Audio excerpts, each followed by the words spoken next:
Ibu Bapak, saudara-saudari yang terkasih, salam sejahtera dan salam sehat dimanapun Ibu dan Bapak berada.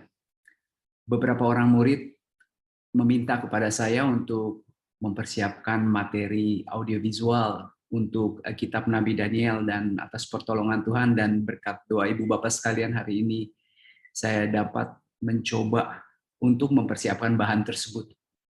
Kitab Nabi Daniel adalah kitab yang cukup rumit, cukup sulit, akan tetapi sangat menarik. Di dalam kitab suci Ibrani sendiri, kitab Nabi Daniel tidak termasuk ke dalam golongan kitab nabi-nabi atau yang lazim kita sebut Nevi'im. Kitab Daniel justru di dalam kitab suci Ibrani ditempatkan pada bagian Ketuvim atau tulisan-tulisan bersandingan dengan kitab-kitab hikmat kebijaksanaan. Tetapi kita akan melihat hari ini bagaimana Daniel sebagai nabi sebetulnya sangat unik. Kitabnya sendiri juga unik. Pesan-pesan yang disampaikan juga sangat menarik. Oleh sebab itu kita akan mulai menelusuri kitab ini mulai dari awal. Baik, izinkan saya share screen sekarang.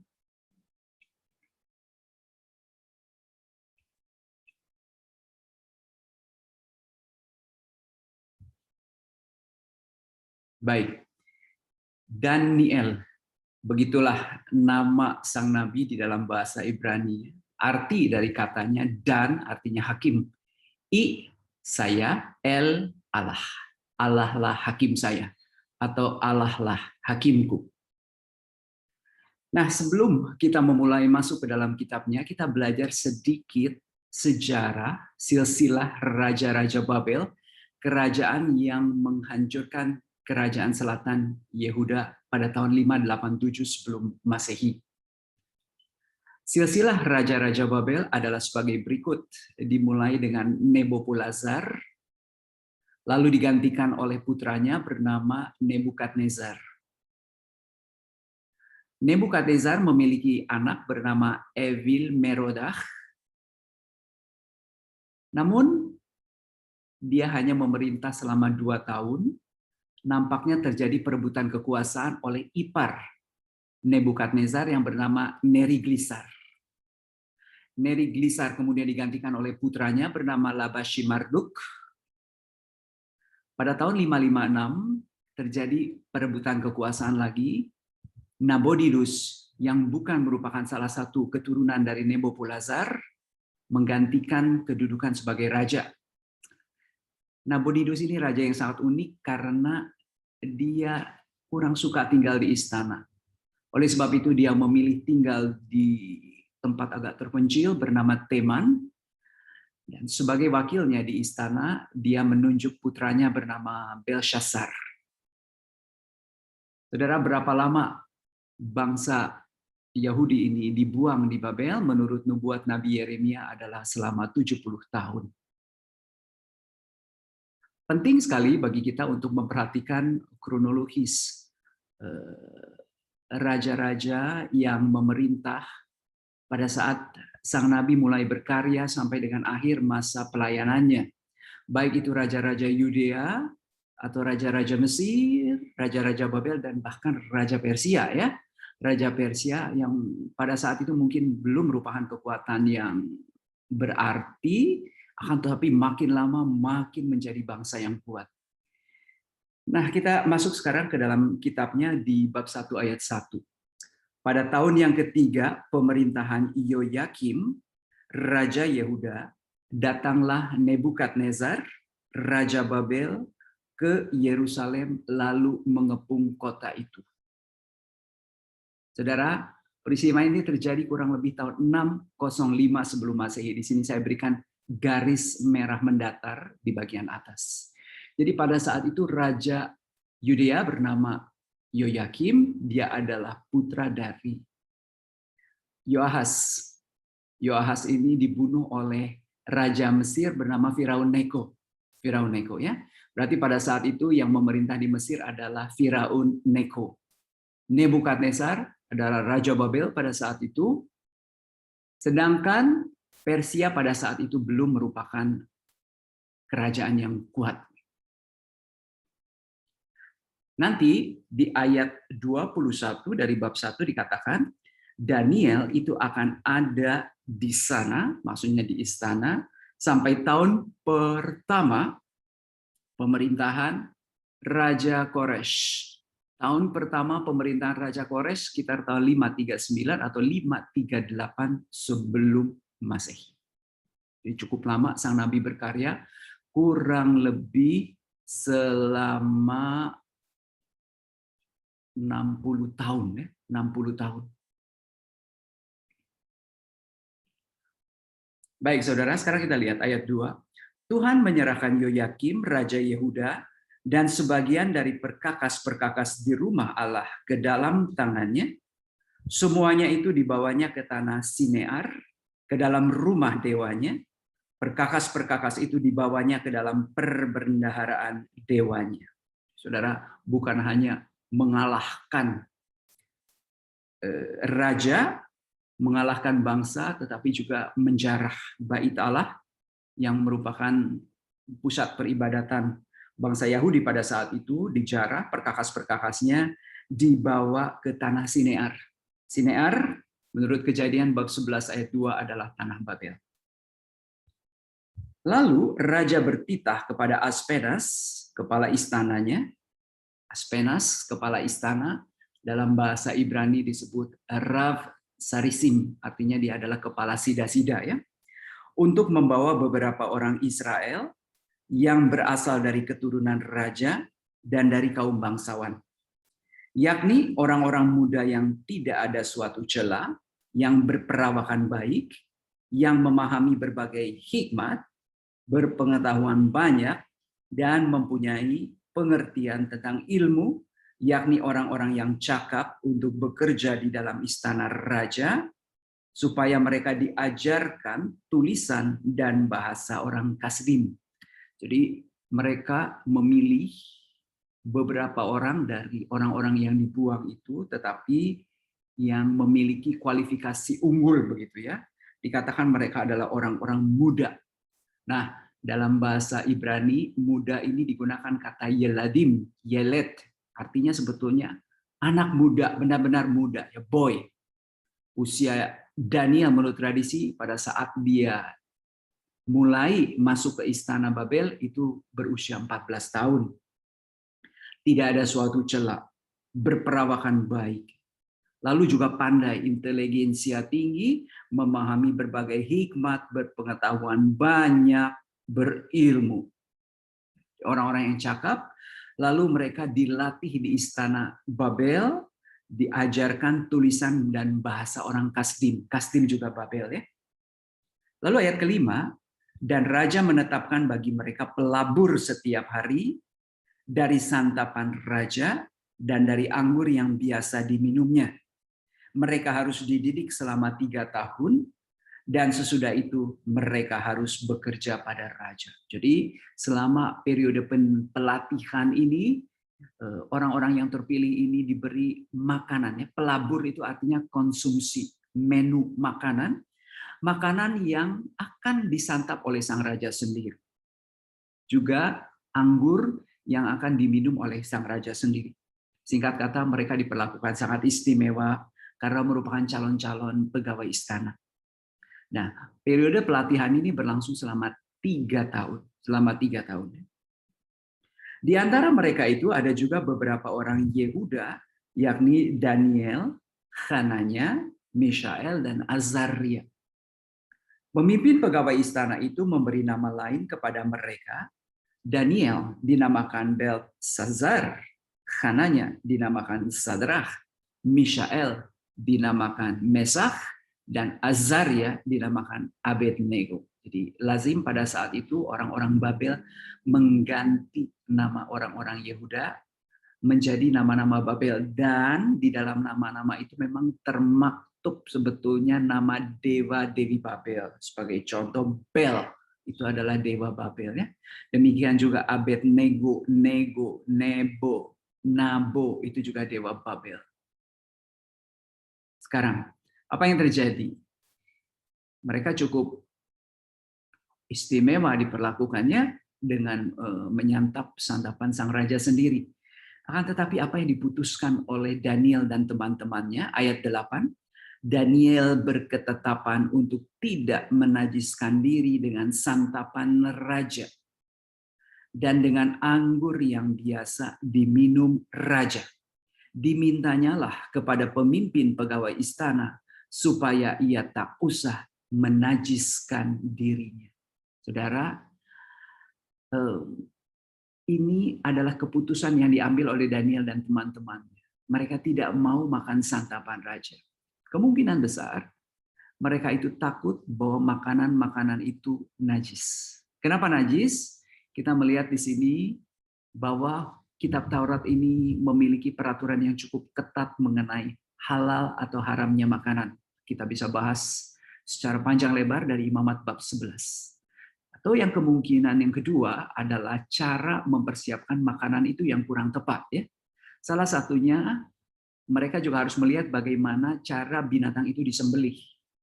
Kalau daging yang disajikan itu masih ketika dimasak masih mengandung darah, itu juga menjadi najis. Maka di Imamat bab 17 ayat 14 dan 15 dikatakan bahwa orang Yahudi itu dilarang makan darah. Darah ini melambangkan kehidupan. Dilarang makan bangkai atau sisa binatang buas begitu ya, karena bangkai masih mengandung darah. Maka Allah mengaruniakan kepada Daniel kasih dan sayang dari pemimpin pegawai istana itu. Tetapi berkatalah pemimpin pegawai istana itu kepada Daniel, "Aku takut kalau tuanku raja yang telah menetapkan makanan dan minumanmu berpendapat bahwa kamu kelihatan kurang sehat daripada orang-orang muda lain yang sebaya dengan kamu, sehingga karena kamu aku dianggap bersalah oleh raja." Kemudian berkatalah Daniel kepada penjenang yang telah diangkat oleh pemimpin pegawai istana untuk mengawasi Daniel, Hananya, Mishael, dan Azaria. Penjenang artinya pengawas, supervisor. Apa yang ditawarkan oleh Daniel ayat 12? Adakanlah percobaan dengan hamba-hambamu ini selama 10 hari. Dan biarlah kami diberikan sayur untuk dimakan dan air untuk diminum. Sesudah itu bandingkanlah perawakan kami dengan perawakan orang-orang muda yang makan dari santapan raja. Kemudian perlakukanlah hamba-hambamu ini sesuai dengan pendapatmu. Didengarkan permintaan mereka itu, lalu diadakan percobaan dengan mereka selama 10 hari. Setelah lewat 10 hari, ternyata perawakan mereka lebih baik dan mereka kelihatan lebih gemuk daripada semua orang muda yang telah makan dari santapan raja. Saudara, kita lihat yang ditawarkan oleh Daniel adalah sebuah percobaan. Daniel dan teman-temannya hanya minum air putih dan makan sayur, sedangkan orang-orang muda lain makan santapan raja. Lalu akan diuji selama 10 hari siapa yang nampak lebih gemuk dan lebih sehat. Dan ternyata percobaan ini menghasilkan kesimpulan bahwa Daniel dan teman-temannya ini jauh lebih sehat, jauh lebih gemuk daripada orang-orang muda lainnya. Ya, mungkin pada saat itu mereka belum belajar bahwa orang-orang yang makan banyak karbohidrat seperti Daniel dan teman-temannya pasti jauh lebih gemuk ya daripada orang-orang yang banyak makan protein seperti orang-orang muda yang lainnya. Saudara, 10 hari ini menjadi sangat menarik ketika kita belajar kitab Wahyu. Seperti kita ketahui, bagian pertama kitab Wahyu itu berisi 7 surat yang disampaikan kepada 7 jemaat di provinsi Asia Kecil. Nah, salah satu surat itu dialamatkan kepada jemaat di Smyrna di bab 2 ayat 8 sampai 11. Wahyu bab 2 ayat 8 sampai 11. Coba kita lihat salah satu ayat di dalam surat tersebut. Ayat 10. Jangan takut terhadap apa yang harus engkau derita. Sesungguhnya iblis akan melemparkan beberapa orang dari antaramu ke dalam penjara supaya kamu dicobai dan kamu akan beroleh kesusahan selama 10 hari. Hendaknya engkau setia sampai mati dan aku akan mengaruniakan kepadamu mahkota kehidupan. Saudara, 10 hari percobaan ya. Nampaknya penulis kitab Wahyu ini terinspirasi percobaan yang dilakukan oleh Daniel dan teman-temannya ini. Kita lanjutkan Daniel bab 1 ayat yang ke-16 sekarang. Kemudian penjenang itu selalu mengambil makanan mereka dan anggur yang harus mereka minum, lalu memberikan sayur itu kepada mereka. Kepada keempat orang muda itu Allah memberikan pengetahuan dan kepandaian tentang berbagai-bagai tulisan dan hikmat. Sedangkan Daniel juga mempunyai pengertian tentang berbagai-bagai penglihatan dan mimpi. Dan setelah lewat waktu yang ditetapkan raja, bahwa mereka sekalian harus dibawa menghadap, maka dibawalah mereka oleh pemimpin pegawai istana itu ke hadapan Nebukadnezar. Raja bercakap-cakap dengan mereka, dan di antara mereka sekalian itu tidak didapati yang setara dengan Daniel, Hananya, Mishael, dan Azaria. Maka bekerjalah mereka itu pada raja. Dalam tiap-tiap hal yang memerlukan kebijaksanaan dan pengertian yang ditanyakan raja kepada mereka, didapatinya bahwa mereka 10 kali lebih cerdas daripada semua orang berilmu dan semua ahli jambi di seluruh kerajaan. Saudara, 10 hari masa percobaan diganjar dengan hikmat dan kepandaian 10 kali lipat. Maka sebetulnya apa yang dapat kita pelajari dari Daniel bab 1 adalah bagaimana menjaga kekudusan hidup meskipun berada di negara atau daerah orang asing. Dan memang ini pesan yang disampaikan kepada orang-orang di dalam pembuangan. Seperti kita ketahui misalnya Tobit yang ikut dibuang dalam kitab Tobit juga orang yang mempertahankan kekudusan hidup. Atau cerita lain misalnya dari kitab Yudit ya. Ketika Yudit ini mengunjungi kemah Holofernes, Yudit ini membawa makanan sendiri. Sehingga ketika ditawari makanan oleh Holofernes dan tentara-tentaranya, Yudit mengatakan saya sudah mempunyai makanan sendiri. Hal ini dilakukan supaya mereka itu tetap dapat menjaga kekudusan hidup. Menjaga kekudusan hidup meskipun berada di negeri orang-orang asing. Saudara, ayat 21 menutup bab pertama. Daniel ada di sana sampai tahun pertama pemerintahan Koresh. Kemungkinan 539, 538 sebelum Masehi. Kalau kita lihat, bab 1 itu merupakan sebuah cerita lepas. Karena ayat 21 sudah nampak menutup itu cerita ini. Dan banyak ahli tafsir mengatakan memang sesungguhnya kitab Nabi Daniel ini merupakan kompilasi dari cerita-cerita lepas yang digabungkan oleh seorang editor akhir. Nah, saudara, sedikit mengenai peraturan halal dan haram menurut ajaran agama Yahudi yang dibahas secara panjang lebar di dalam kitab Imamat bab 11. Jadi kalau kita lihat kenapa makanan itu bisa halal, bisa haram, itu tergantung juga ya binatangnya apa. Binatang ini bisa hidup di darat, bisa hidup di laut, bisa burung-burung, dan juga bisa serangga. Contoh misalnya binatang yang hidup di darat, ini akan kita lihat ada 2 kriteria. Kriteria pertama adalah apakah kukunya belah. Kukunya belah. Yang kedua, apakah mereka memamah biak. Ya? Karena binatang yang halal itu harus memenuhi 2 kriteria ini. Berkuku belah sekaligus memamah biak. Kalau salah satu tidak dipenuhi menjadi binatang najis. Misalnya kita lihat contohnya adalah unta, ya, camel, lalu pelanduk, hyrax, dan rabbit, kelinci. Mereka itu dianggap binatang haram. Kenapa? Karena mereka tidak berkuku belah, akan tetapi memamah biak. Sebaliknya, babi juga dianggap haram, ya. Pork, pig. Kenapa? Karena babi ini berkuku belah, tetapi tidak memamah biak. Yang lainnya bisa dibaca sendiri. Nah, saudara, sebelum kita melanjutkan dengan bab selanjutnya, ada baiknya kita meninjau skema atau struktur dari kitab Nabi Daniel. Banyak skema ditawarkan, ini adalah skema. Salah satu skema struktur yang saya tawarkan, karena ini akan menjadi cara saya membahas pengajaran kitab Nabi Daniel. Tadi kita sudah selesaikan bab pertama yang merupakan pendahuluan. Latar belakangnya kita lihat ya, konteksnya, kapan terjadinya, jelas. Sesudah itu kita akan mempelajari kitab Nabi Daniel yang dimulai dari bab 2 sampai dengan bab 12 di dalam kitab Protokanonika, lalu ada tambahan bab 13 dan 14 di Deuterokanonikanya.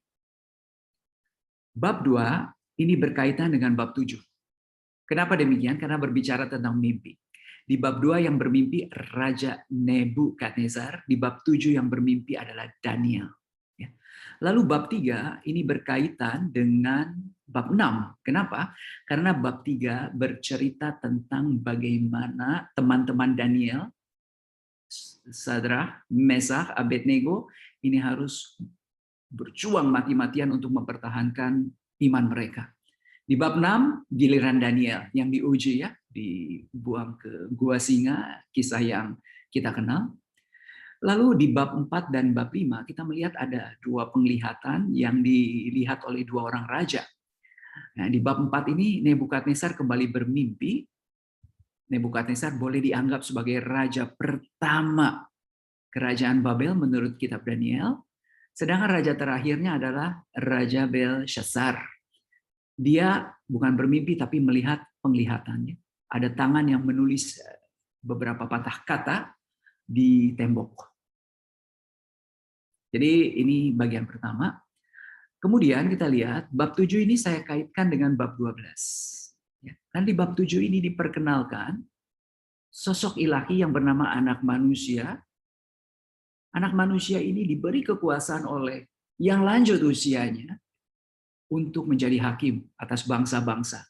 Dan kalau kita lihat nanti di bab 12 di penutup, kita berbicara pada akhir zaman bagaimana terjadi penghakiman atas seluruh umat manusia. Akhir zaman, parusia, dan penghakiman. Bab 8 dan bab 11 kita akan melihat konflik-konflik. Ya. Bab 8 ini kita akan mempelajari bagaimana konflik antara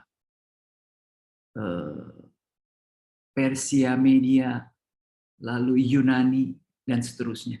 Sedangkan konflik di bab 11 kita akan pelajari bagaimana peperangan antara kerajaan-kerajaan utara dan kerajaan-kerajaan selatan. Siapakah mereka? Nanti pada saatnya kita akan pelajari. Di bab 9 dan bab 10 ini bercerita tentang puasa.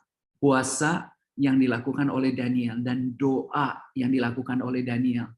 Kenapa? Karena Daniel menghitung bahwa masa pembuangan di Babel 70 tahun sesuai dengan nubuat Yeremia itu sudah genap waktunya. Akan tetapi mereka belum kembali ke Yerusalem. Maka Daniel ini berdoa, memohon kejelasan. Dan nanti akan dijelaskan di bab 9 dan di bab 10. Saudara, kitab Daniel ini kitab yang sangat unik, ditulis dalam 3 bahasa. Dalam bahasa Ibrani, lalu bahasa Aram. Maaf, bahasa Aram ini mulai dari bab 2 ayat 4b sampai dengan bab 7 ayat 27. Dan khusus untuk tambahan Daniel, sebagian bab 3, lalu bab 13 dan bab 14 ditulis dalam bahasa Yunani. Secara garis besar, kitab Daniel ini dapat dibagi menjadi 2 bagian. Bab 1 sampai dengan bab 6, lalu bab 7 sampai dengan bab 12. Di dalam 6 bab pertama, digunakan kata ganti orang ketiga. Jadi seolah-olah ada penulis yang menulis tentang tokoh bernama Daniel. Sedangkan di bab 7 sampai bab 12 digunakan kata ganti orang pertama, aku. Oleh sebab itu, seolah-olah Daniel bercerita tentang dirinya sendiri atau autobiografi begitu ya.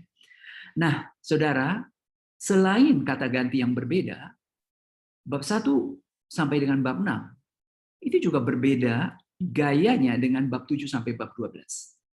Dalam 6 bab pertama, kitab Nabi Daniel ini bersifat narasi.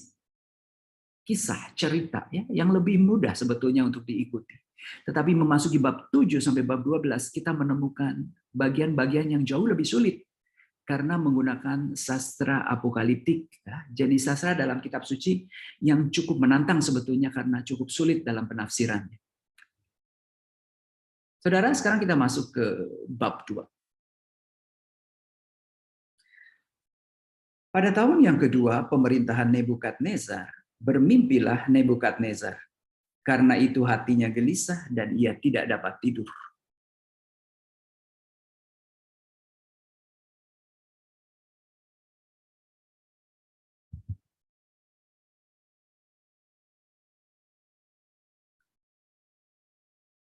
Lalu raja menyuruh memanggil orang-orang berilmu, ahli jampi, ahli sihir, dan para kasdim untuk menerangkan kepadanya tentang mimpinya itu. Maka datanglah mereka dan berdiri di hadapan raja. Kata raja itu kepada mereka, aku bermimpi, hatiku gelisah karena ingin mengetahui mimpi itu. Lalu berkatalah para kasdim itu kepada raja dalam bahasa Aram. Kita tahu di sini, mulai dari ayat ini, mulai digunakan bahasa Aram ya, sampai nanti di akhir bab 7. Ya raja, kekalah hidupmu, ceritakanlah kepada hamba-hambamu mimpi itu, maka kami akan memberitahukan maknanya. Saudara, raja punya mimpi, lalu raja ingin tahu arti mimpi. Lalu siapa yang disuruh menafsirkan mimpi ini? Banyak sekali loh. Ada orang-orang berilmu, ada ahli jampi, ahli sihir, dan para kasdim. Kita tahu kasdim itu kata lain dari Babel, akan tetapi di dalam kitab Daniel, para kasdim itu juga adalah para ahli ramalnya, astrolog begitu kurang lebih. Tetapi ayat 5, raja menjawab para kasdim itu, aku telah mengambil keputusan, yakni jika kamu tidak memberitahukan kepadaku mimpi itu dengan maknanya, maka kamu akan dipenggal-penggal dan rumah-rumahmu akan dirobohkan menjadi timbunan puing. Jadi saudara, para ahli tafsir mimpi ini tidak hanya berkewajiban menafsirkan mimpi, tapi memberitahukan isi mimpinya. Nampaknya Nebukadnezar begitu bangun dari mimpi, lupa mimpinya.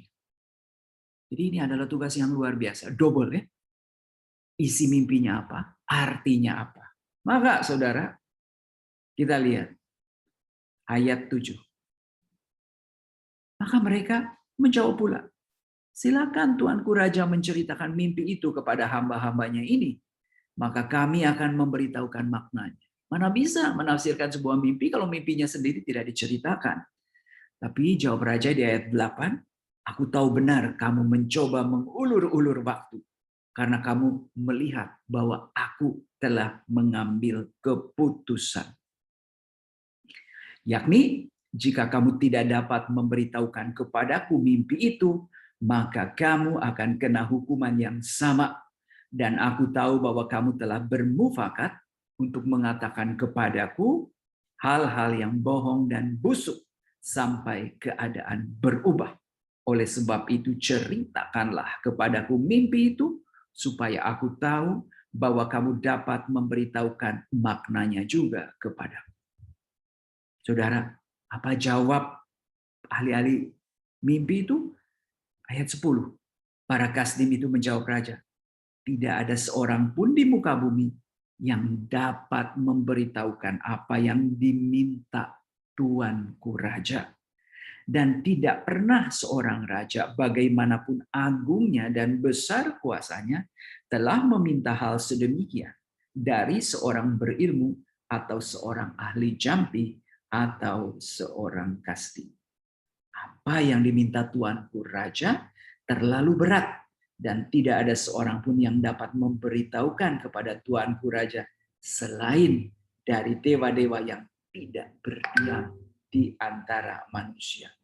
Jadi ibu bapak sekalian, mereka berpendapat bahwa permintaan raja ini sulit untuk dipenuhi. Karena yang bisa melaksanakan tugas yang maha berat ini hanyalah dewa yang tidak berdiam di antara manusia. Nah, nanti apakah kitab Daniel akan memberitahukan kita siapakah dewa yang tidak berdiam di tengah-tengah manusia ini?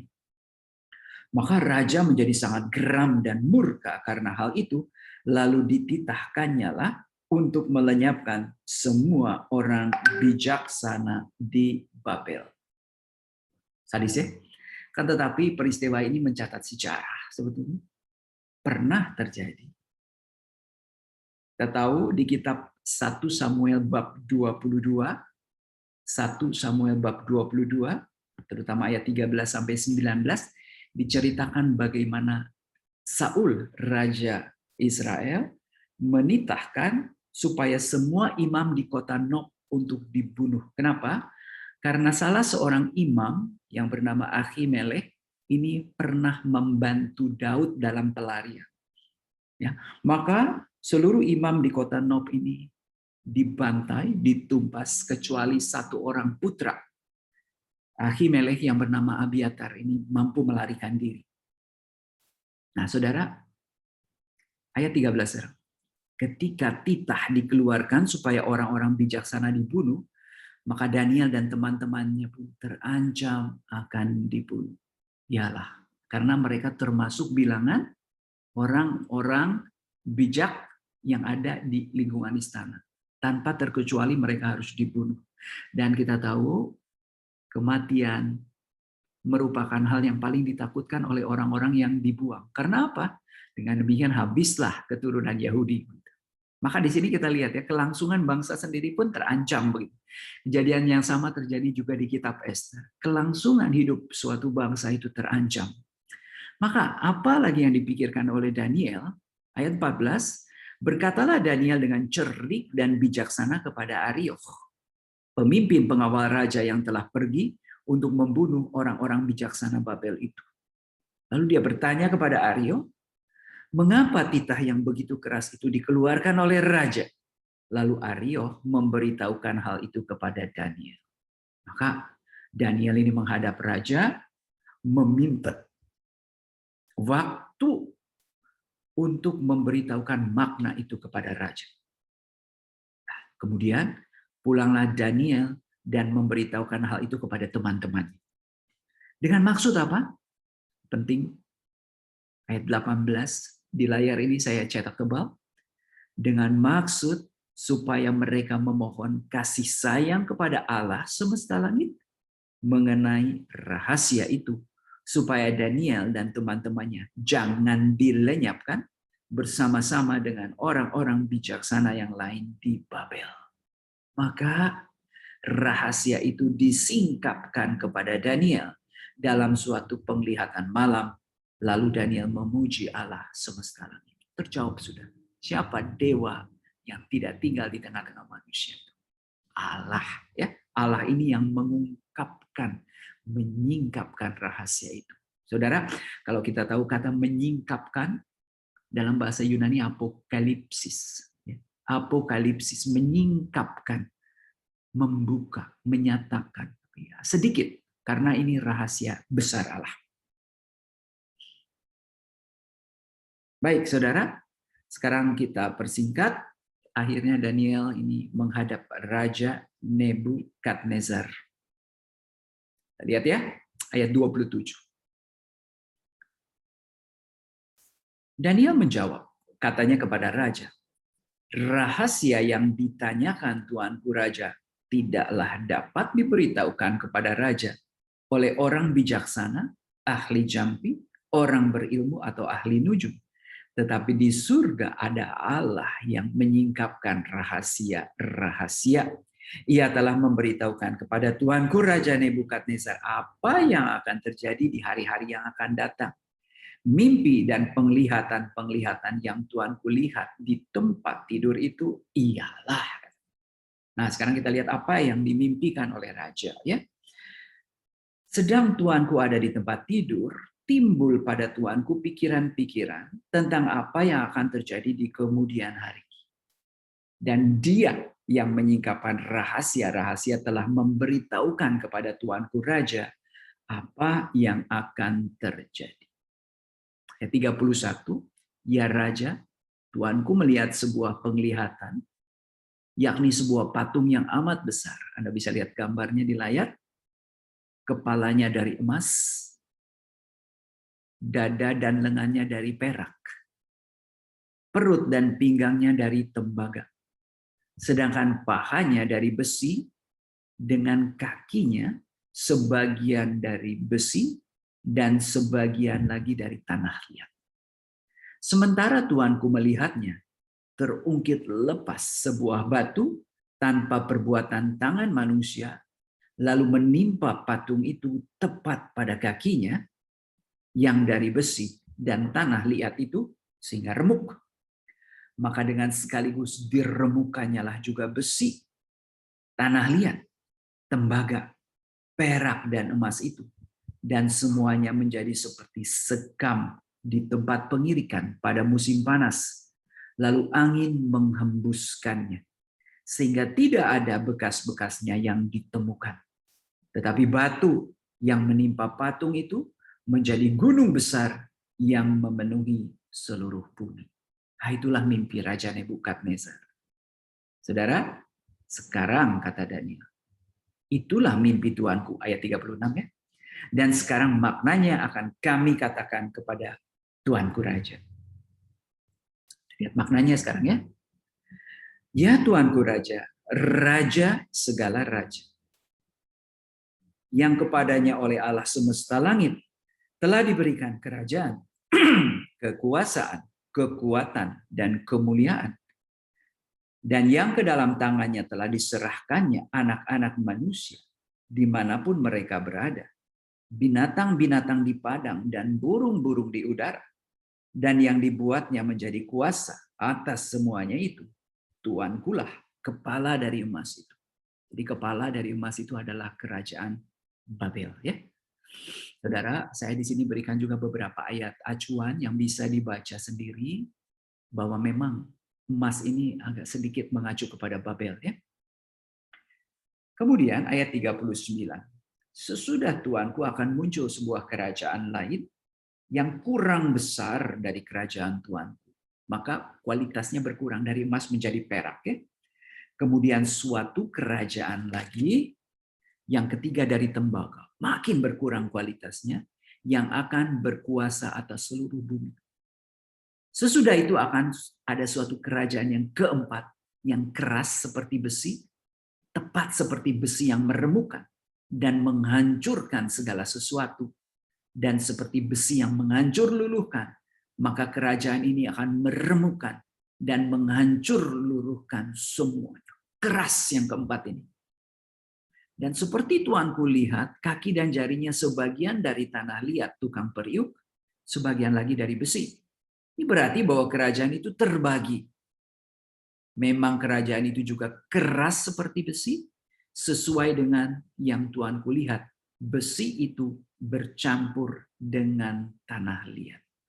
Tetapi sebagaimana jari-jari kaki itu sebagian dari besi, sebagian lagi dari tanah liat, demikianlah kerajaan itu akan menjadi keras sebagian dan rapuh sebagian. Seperti Tuanku lihat, besi bercampur dengan tanah liat, itu berarti mereka akan bercampur oleh perkawinan, tetapi tidak akan merupakan suatu kesatuan, seperti besi tidak dapat bercampur dengan tanah liat. Bu Bapak sekalian, sekarang kita akan mencoba memahaminya. Dada dan lengan dari perak adalah kerajaan yang mengalahkan Babel. Itu adalah kerajaan Media. Kemudian, perut dan pinggang dari tembaga ini mewakili kerajaan Persia. Sedangkan paha dari besi mewakili kerajaan Yunani. Mewakili kerajaan Yunani. Nah, kalau kita lihat sekarang, kaki sebagian dari besi, sebagian dari tanah liat, ini menubuatkan bahwa pasca kematian Alexander Agung, karena dia tidak memiliki keturunan, kerajaan Yunani ini akan terpecah. Sebetulnya terpecah menjadi 4 diadochi, 4 kerajaan kecil begitu. Akan tetapi nanti yang paling kuat dan yang paling berhubungan dengan tanah Israel atau Palestina adalah kerajaan utara, Seleukus atau Syria, dan kerajaan selatan, Mesir atau Ptolemeus. Nah saudara, kita lihat setelah Alexander Agung meninggal ini kerajaan Yunani dibagi menjadi 4 bagian, diadochi, dan memang sering terjadi perkawinan antara wangsa Seleukus di sebelah utara, Syria, dan wangsa Ptolemeus, Mesir di bagian selatan. Ini nanti kita bahas secara rinci di bab 11 ya. Nah, perkawinan ini kadang-kadang sebetulnya demi aliansi politik. Demi aliansi politik. Akan tetapi perkawinan ini setidaknya ada 2 perkawinan yang diatur demi aliansi politik ini gagal sebetulnya. Gagal ya. Nah, kalau kita melihat makna dari mimpi Raja Nebukadnezar ini, sekarang kita mengetahui bahwa kitab Nabi Daniel ini kemungkinan besar akhir penulisannya tidak pada abad ke-6 sebelum Masehi, seperti konteks sejarahnya. Akan tetapi sudah berbicara pada zaman Yunani, ini abad kedua sebelum Masehi.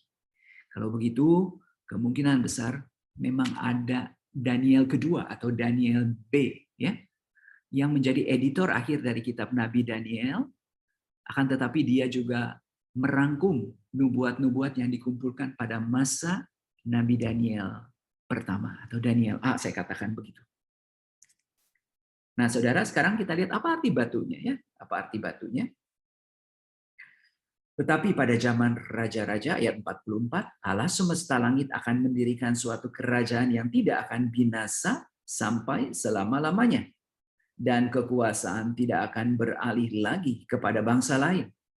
Kerajaan itu akan meremukkan segala kerajaan dan menghabisinya. Tetapi kerajaan itu sendiri akan tetap untuk selama-lamanya.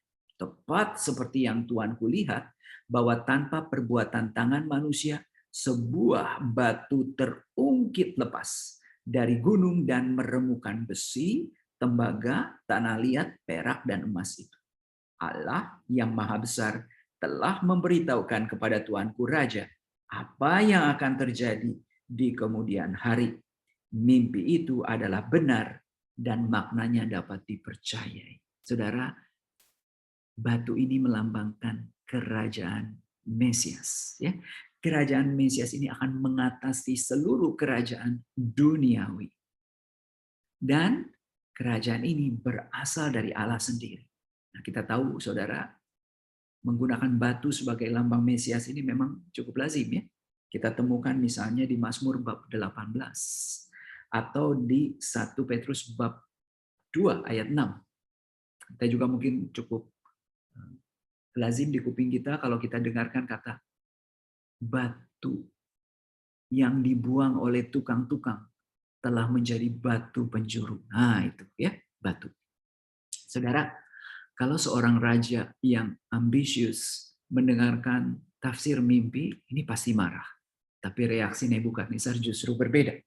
Ayat 46, lalu sujudlah Raja Nebukadnezar serta menyembah Daniel. Juga dititahkannya mempersembahkan kurban dan bau-bauan kepadanya. Raja sangat menghormati Raja Daniel. Nabi Daniel. Berkatalah Raja kepada Daniel, sesungguhnya lah Allahmu itu Allah yang mengatasi segala Allah dan yang berkuasa atas segala raja dan yang menyingkapkan rahasia-rahasia, sebab engkau telah dapat menyingkapkan rahasia itu. Lalu Raja memuliakan Daniel, dianugerahinya dengan banyak pemberian yang besar, dan dibuatnya dia menjadi penguasa atas seluruh wilayah Babel dan menjadi kepala semua orang bijaksana di Babel. Atas permintaan Daniel, Raja menyerahkan pemerintahan wilayah Babel itu kepada Sadrach, Mesach, dan Abednego, sedangkan Daniel sendiri tinggal di istana raja. Saudara, ini suatu hal yang menarik. Seorang raja menyembah seorang nabi Tuhan. Akan tetapi, saudara, rupanya kejadian ini pernah terjadi atau tergenapi. Saudara, seorang sejarawan Yahudi bernama Flavius Josephus menulis demikian. Ini cocok, ya, dengan Daniel bab 2 ayat 46 yang dikatakan bahwa Raja Nebukadnezar ini sujud menyembah Daniel. Coba kita lihat. Di sini saya sudah kutipkan ayatnya dan sudah saya beri warna merah, stabilo merah, ya. Alexander Agung ini suatu saat melihat rombongan imam. Imam ini berpakaian putih, sedangkan Imam Agung ini berpakaian ungu dan kirmizi. Lalu dia juga menggunakan serban. Imam Agung kan menggunakan serban di atas kepalanya. Pada serban ini ada pita emas bertuliskan nama Tuhan, Hashem. Lalu dia mendekati, atas inisiatif dia mendekati rombongan itu. Dia sangat mengagumi nama yang tertulis pada serban sang imam agung, lalu dia menyapa sang imam agung. Orang Yahudi juga ikut akhirnya. Apa yang dilakukan oleh Alexander Agung. Tapi mereka itu justru menghormati sang Raja Alexander Agung. Sedangkan Alexander Agung menghormati sang imam agung. Maka orang bertanya-tanya, Raja lagi kenapa? Lagi mabuk. Lalu Alexander mengatakan, enggak. Lah, kami semua menghormati Raja. Kenapa Raja menghormati imam agung? Lalu Alexander Agung berkata, Anda lihat ayat baris yang terakhir, saya tidak menghormati dia, tetapi saya menghormati Allah yang telah menganugerahkan kepadanya imamat agung. Saudara, ini terpenuhi ya, tergenapi menurut catatan sejarah Flavius Josephus. Baik, saudara, sekarang kita lanjutkan ke bab 3. Slide saya tadi agak sedikit terbalik ya. Mohon maaf. Saudara, sekarang kita lanjutkan ke bab 3. Bab 3 ini cukup menarik karena di dalam bab 3 ini ada sisipan. Sisipannya itu dalam bahasa Yunani memang hanya kita temukan di dalam kitab suci Septuaginta, kitab suci edisi Yunani. Tidak ditemukan dalam kitab suci edisi Ibrani atau Tanakh. Nah, saudara, kitab ini diakui sebagai bagian kitab suci. Sisipan ini oleh Gereja Katolik dan Gereja Ortodoks dan dimasukkan ke dalam Deuterokanonika. Kita baca ya bab 3 ayat 1.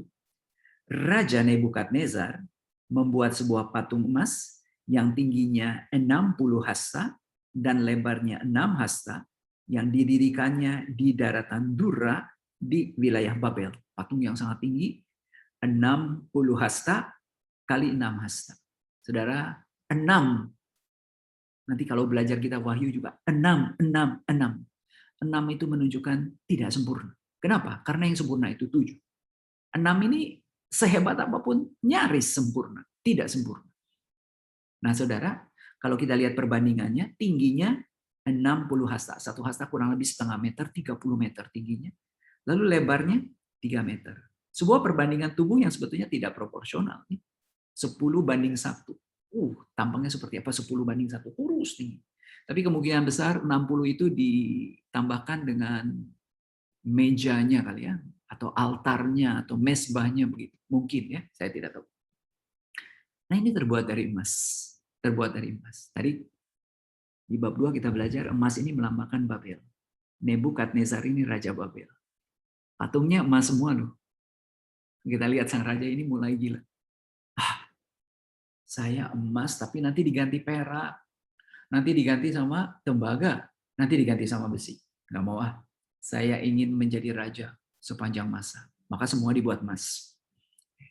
Saudara, kita bisa melihat apa sebetulnya makna dari teks ini. Dari awal sudah bisa kita terka ya. Lalu Raja Nebukadnezar menyuruh orang mengumpulkan para wakil raja, para penguasa, para bupati, para penasehat negara, para bendahara, para hakim, para ahli hukum, semua kepala daerah. Lengkap sekali, VIP-nya. Orang-orang yang sangat penting untuk menghadiri pentahbisan patung yang telah didirikannya itu. Ayat 4. Dan berserulah seorang bentara dengan suara nyaring.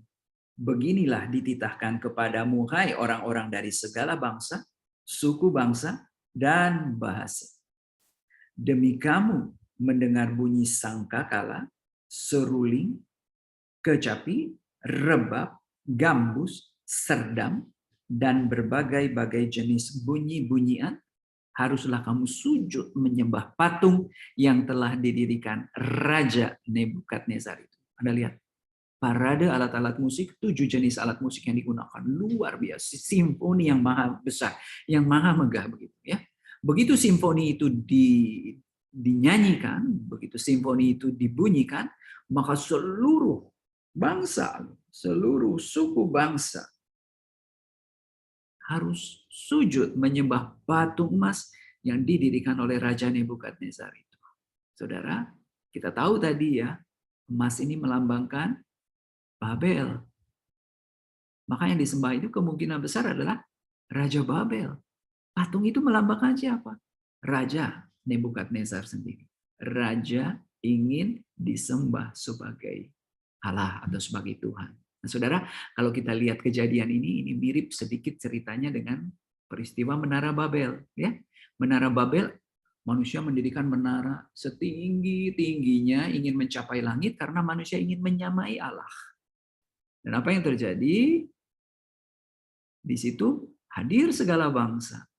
Maka tadinya segala bangsa yang punya satu bahasa dikacau balaukan oleh Allah menjadi terserak ke seluruh ujung bumi dengan berbagai bahasa. Agak mirip sebetulnya cerita ini dengan cerita Menara Babel. Ada ancaman di ayat 6. Siapa yang tidak sujud menyembah akan dicampakkan seketika itu juga ke dalam perapian yang menyala-nyala. Serem ya? Dimasukkan ke dalam oven yang menyala-nyala. Saudara, tidak heran. Ini adalah salah satu bentuk hukuman yang dilaksanakan di kerajaan Babel. Dicatat Yeremia 29 ayat 22. Menceritakan bagaimana Raja Zedekia dan Raja Ahab, raja-raja Yahudi, dibunuh di Babel dengan cara dibakar. Begitu ya? Nah, sekarang saudara kita lihat. Ayat yang ke-8. Pada waktu itu juga tampillah beberapa orang Kasdi menuduh orang-orang Yahudi. Berkatalah mereka kepada Raja Nebukadnezar, "Ya Raja, kekallah hidup Tuanku. Tuanku Raja telah mengeluarkan titah bahwa setiap orang yang mendengar bunyi sangkakala, seruling, kecapi, rebab, gambu, serdam, dan berbagai jenis bunyi-bunyian harus sujud menyembah patung emas itu. Dan bahwa siapa yang tidak sujud menyembah akan dicampakkan ke dalam perapian yang menyala-nyala." Ada beberapa orang Yahudi yang kepada mereka telah Tuanku berikan pemerintahan atas wilayah Babel, yakni Sadrak, Mesakh, Abednego. Orang-orang ini tidak mengindahkan titah Tuanku, ya Raja. Mereka tidak memuja dewan Tuanku dan tidak menyembah patung emas yang telah Tuanku dirikan. Saudara, rupanya di sini ada kecemburuan, ya. Karena apa? Di bab 2 kita lihat Raja Babel menyerahkan pemerintahan wilayah Babel kepada Sadrak, Mesakh, Abednego, orang Yahudi. Mereka sirik, mereka iri. Maka kali ini kesempatan bagi mereka untuk menjatuhkan orang-orang ini. Ayat 13. Sesudah itu Nebukadnezar memerintahkan dalam marahnya dan geramnya untuk membawa Sadrak, Mesakh, Abednego menghadap.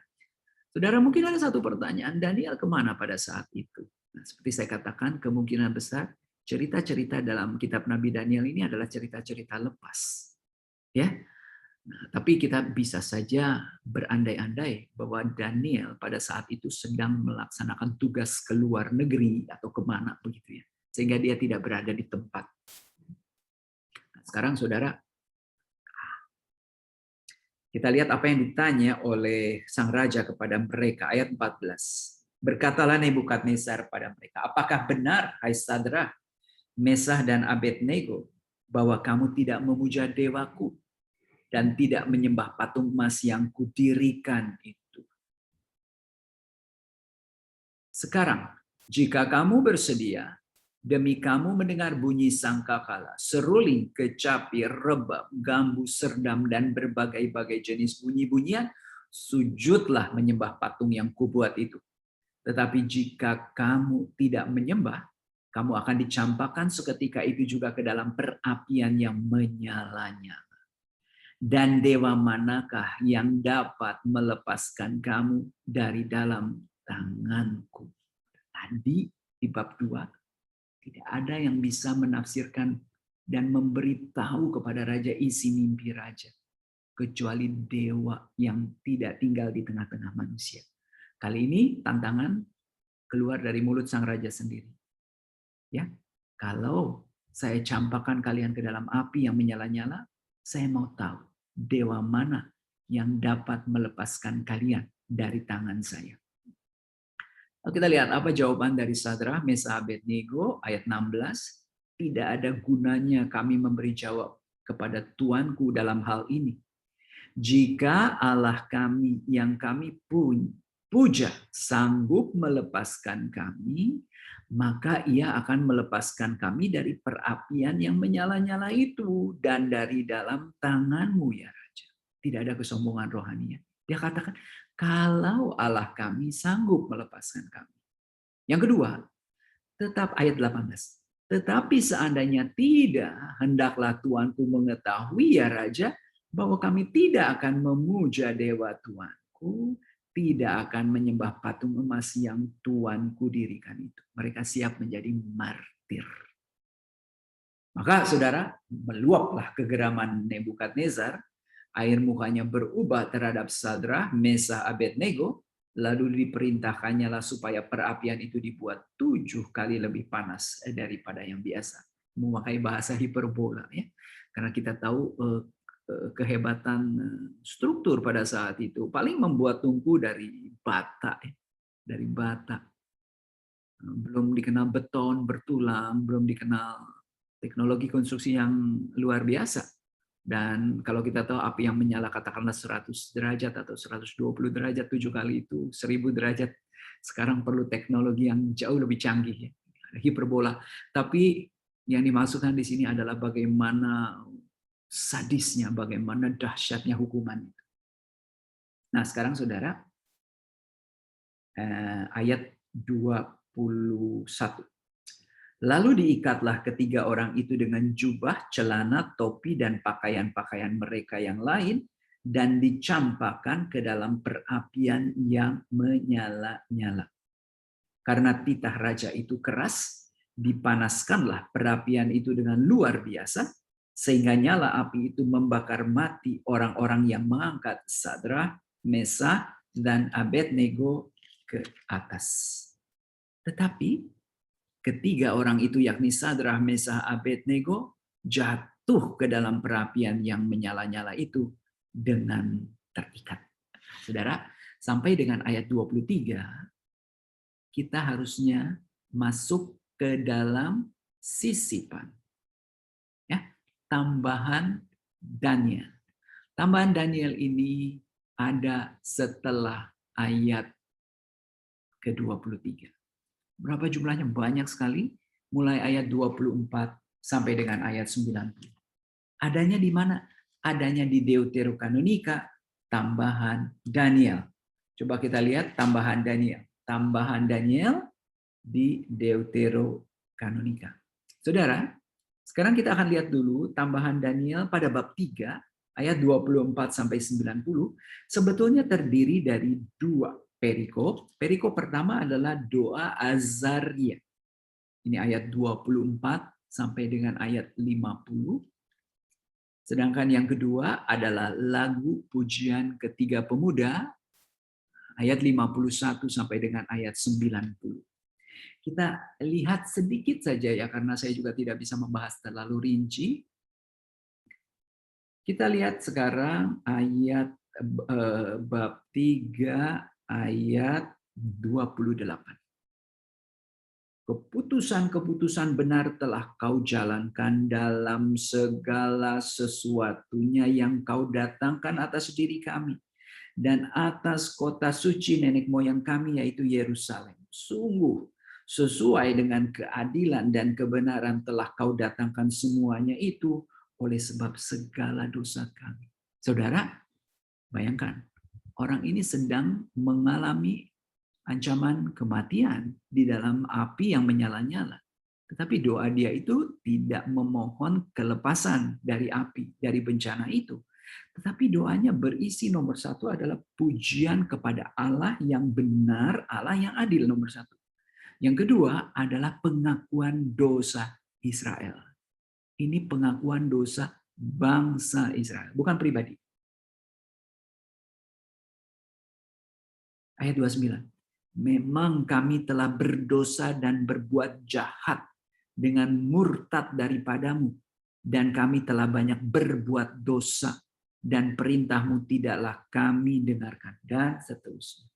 Nah, saudara, akibat dari dosa itu, ayat 32, kami telah kau serahkan ke dalam tangan musuh yang fasik, kepada orang murtad yang paling sengit. Mungkin inilah Nebukadnezar ya. Kepada raja yang lain, yang lebih jahat dari siapapun di bumi. Jadi, Azaria mengakui bahwa mereka itu layak dihukum. Layak menjadi bangsa terjajah, layak dibuang karena dosa-dosa mereka. Akan tetapi, dia juga tidak lupa menyampaikan permohonan ampun, permohonan supaya bangsanya dipulihkan. Kita lihat ayat 35. Janganlah kau tarik kembali daripada kami belas kasihanmu demi Abraham kekasihmu, demi Ishak hambamu, demi Israel orang sucimu. Saudara, kita lihat di sini, saya ada satu slide. Nah, saudara, apa yang menjadi dasar dari Azaria untuk meminta pemulihan dan pengampunan dosa? Mereka mohon supaya Allah mengingat kembali janji yang sudah dibuat antara Allah dan nenek moyang atau bapak bangsa Israel. Di sini disebutkan Abraham, Ishak, dan Yakub Israel. Nah, saudara, Abraham ini disebut sebagai kekasih Allah. Maka saudara, kalau kita ingat, Abraham ini kan tinggalnya di Hebron. Hebron. Dari kata Haver yang ditulis pakai warna merah ini, Haver artinya sahabat. Abraham adalah sahabat Allah ya. Kota Hebron ini adalah kota yang disebut sebagai kota 3 nabi, karena di sana kita bisa menemukan makam dari Abraham, Ishak, dan Yakub. Nah, saudara, kota Hebron dalam bahasa Arab disebut Khalil al-Rahman, kekasih Sang Maha Penyayang. Baik, kita lanjutkan lagi. Nah, saudara, menarik di ayat 37 kita bisa baca lagi, ya Tuhan, jumlah kami telah menjadi lebih kecil dari jumlah sekalian bangsa. Dan sekarang kami pun dianggap rendah di seluruh bumi oleh karena segala dosa kami. Nah, ini menarik. Kalau belajar kitab Nabi Yehezkiel, salah satu alasan Tuhan memulihkan Israel adalah karena Tuhan tidak mau dipermalukan oleh bangsa-bangsa lain. Karena Tuhan tidak mau mendengarkan gosip begini. Tuhan ini sudah menyelamatkan mereka dari Mesir. Kok bisa ya sekarang bangsa ini hancur kayak gini? Kalau bangsanya hancur, itu bukti bahwa Allahnya tidak mampu. Nah, Tuhan tidak mau dengarkan kata-kata itu. Nah, doa-doa liturgi permohonan ampun, pengakuan dosa, pasca pembuangan memang berkisar seperti itu. Lalu juga kita lihat misalnya ayat 38, dewasa ini pun tidak ada pemuka, nabi atau penguasa. Tiada kurban bakaran atau kurban sembelihan. Kurban sajian atau ukupan. Tidak pula ada tempat untuk mempersembahkan buah bungaran kepadamu untuk mendapat belas kasihan. Jadi saudara, bait Allah ini sedang dinajiskan. Di zaman Nebukadnezar kita tahu, bait Allah baru hancur. Ayat 39, tetapi semoga kami diterima baik karena jiwa yang remuk redam dan roh yang rendah. Seolah-olah kami datang membawa kurban-kurban bakaran domba dan lembu serta ribuan anak domba tambun. Nah, di sini dinyatakan penyesalannya, dan penyesalan ini menggantikan kurban-kurban yang tidak dapat dipersembahkan pada saat itu. Saudara, ayat 41. Kini kami mengikuti engkau dengan segenap jiwa dan dengan takut kepadamu, dan wajahmu kami cari. Janganlah kami kau permalukan. Nah, saudara, ini biasa. Di kitab-kitab Mazmur, kita sering melihat doa-doa ratapannya, di mana ada pendoa yang merasa bahwa Tuhannya itu sedang tidak peduli, sedang tidak mendengarkan permohonan dia. Nah, istilah yang dipakai adalah Allah menyembunyikan wajahnya. Ini juga sama. Ketika mereka menjadi bangsa yang terpuruk di pembuangan, mereka melukiskan itu seperti Allah yang menyembunyikan wajah. Yang menyembunyikan wajahnya. Makanya, supaya Allah ini bisa kembali kepada mereka, memulihkan mereka, maka mereka mencari wajah Allah. Nah, saudara, Sekarang kita lanjutkan dengan ayat 43 sampai dengan ayat 45. Lepaskanlah kami sesuai dengan perbuatanmu yang ajaib, dan nyatakanlah kemuliaan namamu ya Tuhan. Semoga kesipuanlah semua yang melakukan yang jahat kepada para hambamu, dan semoga segenap kekuasaan serta keperkasaannya dipermalukan, dan semoga kekuatan mereka dihancurkan, supaya diketahuilah oleh mereka bahwa Engkaulah Tuhan Allah yang tunggal dan mulia di dunia semesta. Saudara, 3 ayat ini kemungkinan besar cocok dengan doa orang yang sedang mengalami ancaman kematian di tengah api yang menyala. Nah, saudara, kalau nanti kita belajar Daniel bab 9, kita akan melihat bahwa doa Azaria ini mirip dengan doa Daniel bab 9. Dan juga mirip dengan doa di kitab Nehemia bab 9. Ini adalah liturgi pengakuan dosa bangsa Israel, lalu permohonan ampun dan pemulihan. Saudara, ayat 46 sekarang. Para pelayan raja yang telah mencampakkan mereka ke dalam perapian itu menghangatkan dengan nafta itu minyak, minyak tanah, gala-gala, damar, pakal, sabut, dan ranting-ranting. Jadi dikasih sabut, ranting, dikasih minyak tanah, dikasih damar. Begitu rupa sehingga nyalanya membubung tinggi 49 hasta ke atas perapian itu. 25 meter. 49, 7 kali 7. Sangat-sangat dahsyat ya. Baik, saudara, sekarang kita lanjutkan ke bagian berikutnya adalah lagu pujian ketiga pemuda. Ini juga aneh. Di tengah bahaya ancaman kematian, mereka malah memuji Allah. Bukannya meminta pertolongan, tapi memuji Allah. Nah, saudara, lagu pujian ini mirip dengan Mazmur 148. Ya, di mana segala makhluk, baik itu makhluk yang hidup maupun makhluk yang tidak hidup, dipanggil untuk memuji Allah. Dipanggil untuk memuji Allah. Dan kalau kita lihat, ada refren yang mirip dengan refren Mazmur 136. Mazmur 136. Apa bunyi refren itu? Bahwasanya untuk selama-lamanya kasih setianya. Itu refrennya ya.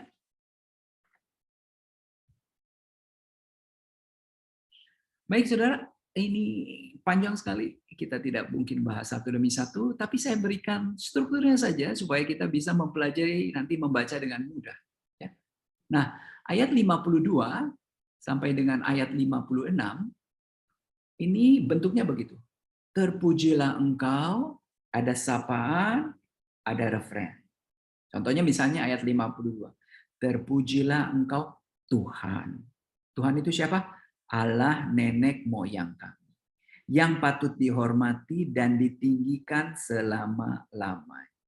Lalu refren, terpujilah namamu yang mulia dan kudus, yang patut dihormati dan ditinggikan selama-lamanya. Refrennya. Nanti di ayat 53, terpujilah engkau dalam baitmu yang maha kudus, engkau patut dinyanyikan dan dimuliakan selama-lamanya. Dan seterusnya. Ya. Memasuki ayat 57 kita melihat, pujilah Tuhan hai segala buatan Tuhan, nyanyikanlah dan tinggikanlah dia selama-lamanya. Nah, hai segala buatan Tuhan itu apa? Dirinci di ayat-ayat berikutnya, tetapi dengan kategori-kategori. Kategori pertama, ayat 58 sampai 63. Siapa yang diajak untuk memuji Tuhan? Seluruh ciptaan di langit. Maka 58, malaikat Tuhan.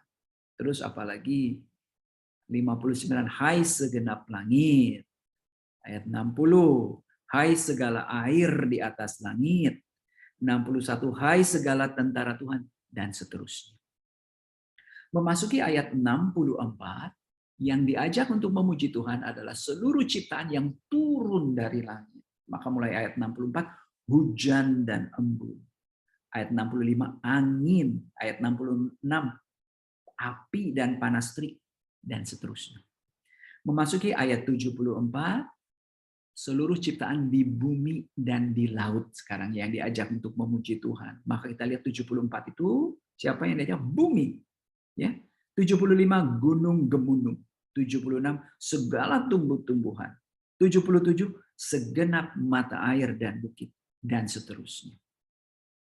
Mulai ayat 82 sampai dengan ayat 87, barulah seluruh umat manusia diajak untuk memuji Tuhan. Maka kita lihat mulai ayat 82, hai anak-anak manusia. Ayat 83, hai Israel. 84, hai para imam Tuhan. 85, hai para hamba Tuhan, dan seterusnya. Memasuki ayat 88 sampai 90, kita anggap ini sebagai sebuah penutup. Sebuah penutup. Pujilah Tuhan, hai Hananya, Azaria, dan Mishael. Nyanyikanlah dan tinggikanlah dia selama-lamanya. Sebab dari dunia orang mati, kita telah dilepaskannya. Dari genggaman maut diselamatkannya. Dan kita direngutnya. Dari nyala api perapian yang menyala. Dari tengah-tengah api kita telah direnggut. Bersyukurlah kepada Tuhan sebab ia baik. Bahwasanya untuk selama-lamanya kasih setianya. Luar biasa ya. Baik Ibu Bapak sekalian, ini adalah sisipan Daniel bab 3 selepas ayat ke-23. Berarti selepas ayat ke-23 itu ada ayat 24 sampai ayat 90 ya, ayat 90. Nah, sekarang kita masuk lagi nanti ke ayat 24. Masuk lagi ke ayat 24.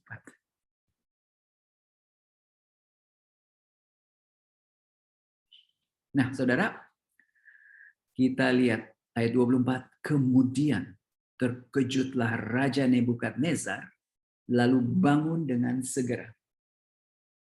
Berkatalah ia kepada para menterinya, bukankah 3 orang yang telah kita campakkan dengan terikat ke dalam api itu?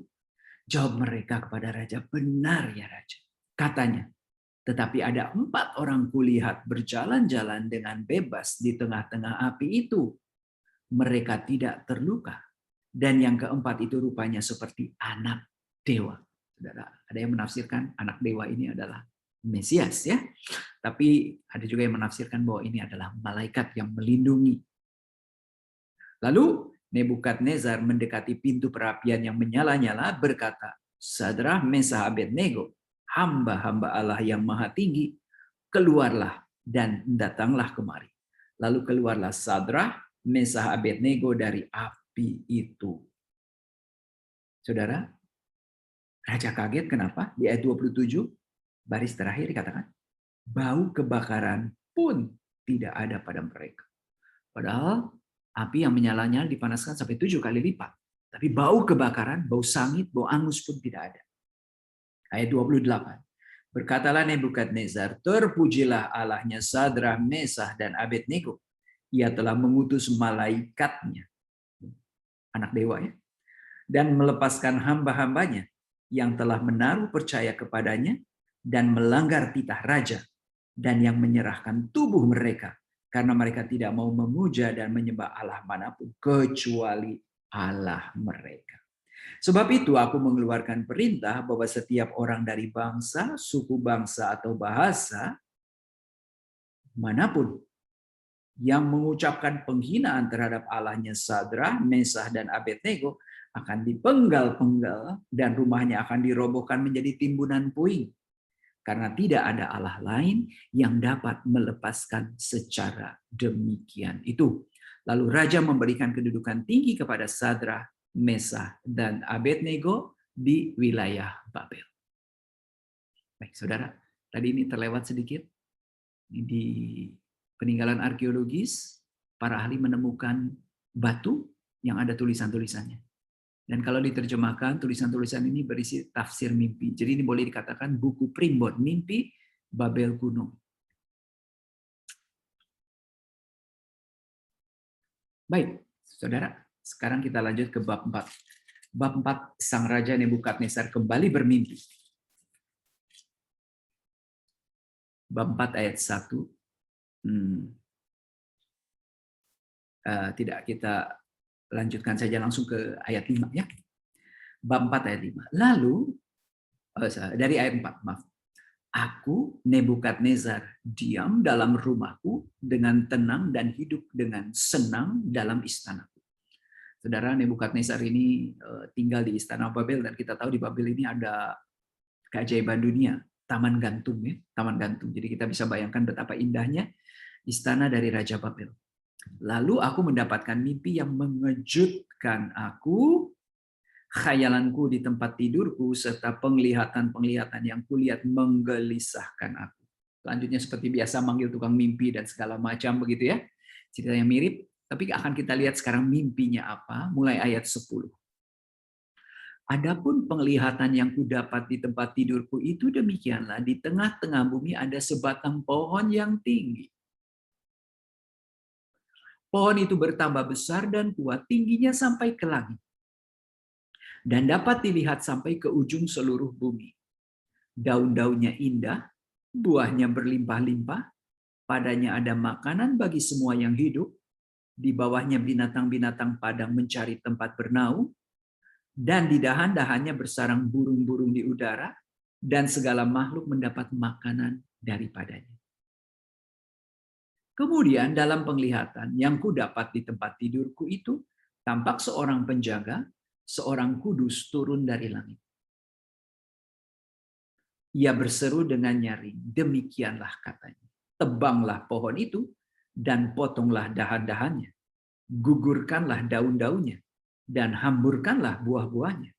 Biarlah binatang-binatang lari dari bawahnya, dan burung-burung dari dahan-dahan. Tetapi biarkanlah tunggulnya tinggal di dalam tanah, terikat dengan rantai dari besi dan dari tembaga. Di rumput muda di padang, biarlah ia dibasahi dengan embun dari langit, dan bersama-sama dengan binatang-binatang mendapat bagian dari rumput di bumi. Biarlah hati manusianya berubah dan diberikan kepadanya hati binatang. Demikianlah berlaku atasnya sampai 7 masa berlalu.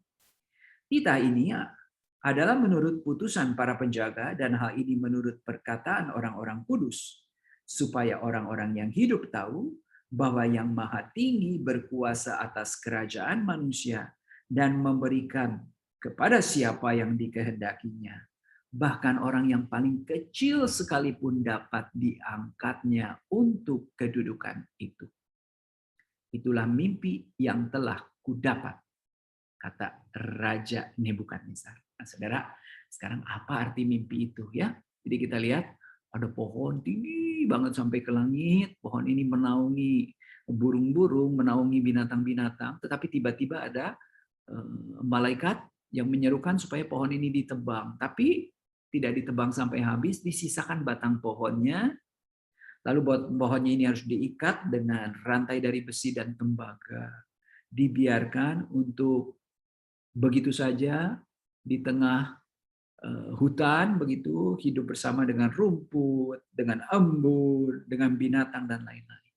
Nah, dikatakan biarlah kepada hatinya diberikan hati binatang. Jadi sebetulnya ini adalah lambang seorang manusia. Ya, manusia ini akan berubah seperti binatang. Selama berapa tahun? Selama 7 tahun. Selama 7 tahun. Ya. Nah, saudara, apa tujuannya mimpi ini? Supaya ayat 17 ini penting. Supaya orang-orang yang hidup tahu bahwa Yang Maha Tinggi berkuasa atas kerajaan manusia dan memberikan kepada siapa yang dikehendakinya, bahkan orang yang paling kecil sekalipun dapat diangkatnya untuk kedudukan itu. Jadi kalau sudah menjadi raja itu jangan takabur, karena kedudukan sebagai raja ini adalah anugerah dari Yang Maha Tinggi. Allah bisa memberikan kedudukan itu kepada siapapun saja, bahkan orang yang paling kecil di seluruh dunia ini.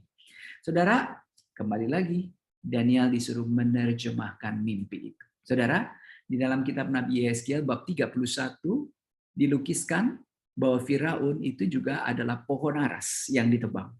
Jadi memang gaya melambangkan raja dengan pohon yang tinggi, rimbun, itu cukup lazim ya di dalam perjanjian lama.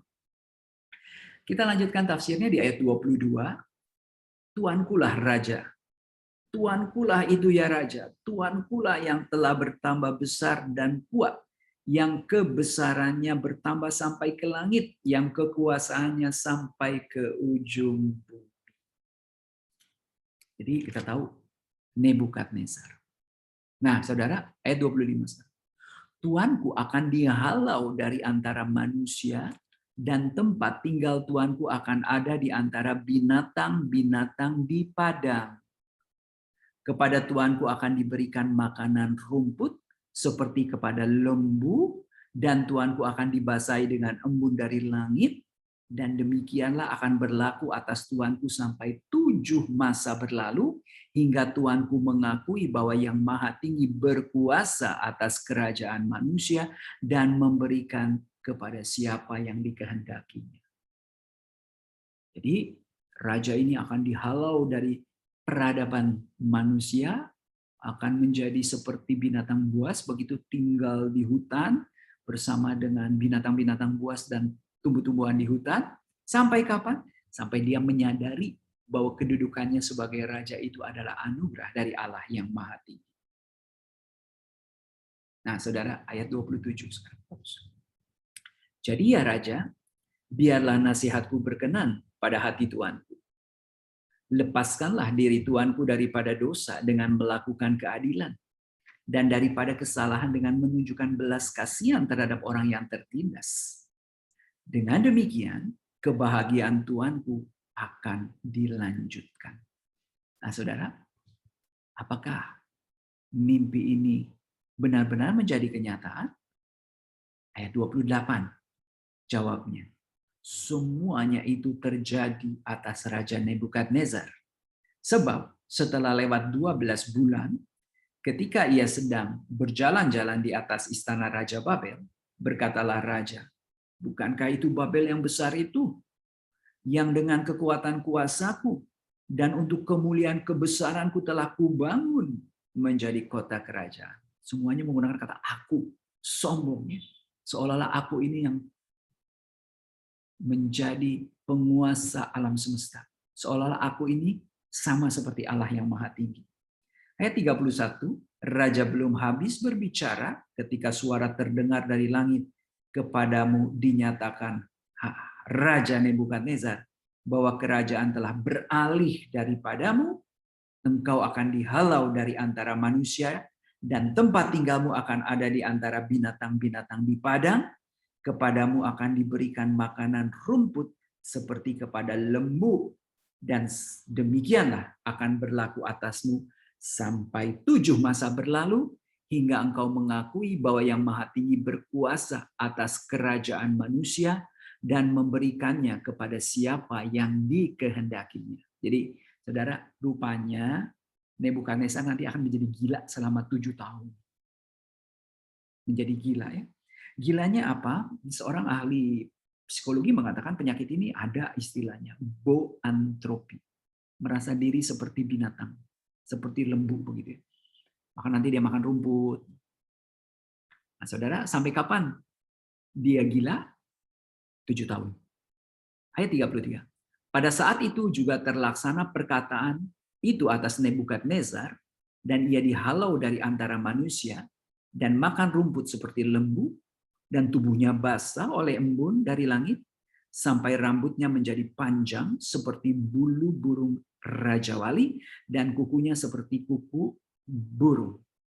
Tetapi setelah lewat waktu yang ditentukan, aku Nebukadnezar menengadah ke langit, dan akal budiku kembali lagi kepadaku, lalu aku memuji Yang Maha Tinggi, dan membesarkan dan memuliakan yang hidup kekal itu, karena kekuasaannya ialah kekuasaan yang kekal, dan kerajaannya turun-temurun. Semua penduduk bumi dianggap remeh. Ia berbuat menurut kehendaknya terhadap bala tentara langit dan penduduk bumi, dan tidak ada seorang pun yang dapat menolak tangannya dengan berkata kepadanya, apa yang kau buat? Pada waktu akal budiku kembali padaku, kembalilah juga kepadaku kebesaran dan kemuliaanku, untuk kemasyhuran kerajaanku. Para menteriku dan para pembesarku menjemput aku lagi. Aku dikembalikan kepada kerajaanku, bahkan kemuliaan yang lebih besar dari dahulu diberikan kepadaku. Jadi sekarang aku Nebukadnezar memuji, meninggikan dan memuliakan Raja Surga, yang segala perbuatannya adalah benar dan jalan-jalannya adalah adil, dan yang sanggup merendahkan mereka yang berlaku congkak. Ibu Bapak sekalian, cukup paham ya ceritanya? Kan tetapi ada satu pertanyaan. Dari peninggalan-peninggalan arkeologis tentang Raja Nebukadnezar ini tidak pernah ditemukan cerita bahwa Raja Nebukadnezar ini pernah sakit selama 7 tahun, lalu mengasingkan diri dan lain-lain. Sebaliknya, ditemukan data lain. Pada tahun 1948 di daerah Laut Mati ditemukan teks doa Nabonidus ya, di Qumran. Nabonidus kita tahu tadi ya, dia raja yang kelima, Raja Babel yang kelima. Nabonidus ini dikisahkan terkena penyakit parah yang merupakan hukuman dari Tuhan dan berlangsung selama 7 tahun. Nah, dikisahkan pula bahwa seorang ahli nujum Yahudi mengunjungi Nabonidus dan Nabonidus bertobat lalu memuliakan Tuhan. Jadi sebetulnya kalau kita berpikir secara sejarah, kemungkinan besar kisah ini adalah kisah tentang Raja Nabonidus. Tetapi tokohnya diganti menjadi Raja Nebukadnezar. Ya tidak apa-apa. Pengarang kitab Daniel menggunakan sumber tradisi yang sedang beredar, yang cukup terkenal pada saat itu. Tetapi yang paling penting adalah pesan yang mau disampaikan oleh penulis kitab Daniel ini. Apa pesannya? Jelas berkali-kali dia katakan, supaya orang-orang tahu yang Maha Tinggi berkuasa atas kerajaan manusia. Jadi, sehebat-hebatnya seorang raja, tidak bisa menyamai diri dengan Allah. Kenapa? Karena Allah ini yang menganugerahkan kedudukan sebagai raja itu kepada manusia. Siapa saja dia bisa angkat. Bahkan manusia yang paling kecil sekalipun. Dan saudara, kita lihat di akhir cerita dikatakan Nebukadnezar sampai pada kesadaran itu. Cerita ini terus-menerus digaungkan karena kita tahu raja-raja di dunia itu banyak atau mayoritas bahkan lalim. Apakah mungkin pada saat kitab Nabi Daniel ini ditulis, ada raja yang lalim, yang menganggap diri sama seperti Allah, ya, takabur, lalu dikatakan menindas orang-orang Yahudi, notabene umat Allah. Nah, untuk menjawab hal ini, nanti kita lanjutkan lagi di sesi berikutnya. Bu Bapak sekalian, terima kasih. Salam sejahtera, salam sehat. Kita jumpa di sesi berikutnya.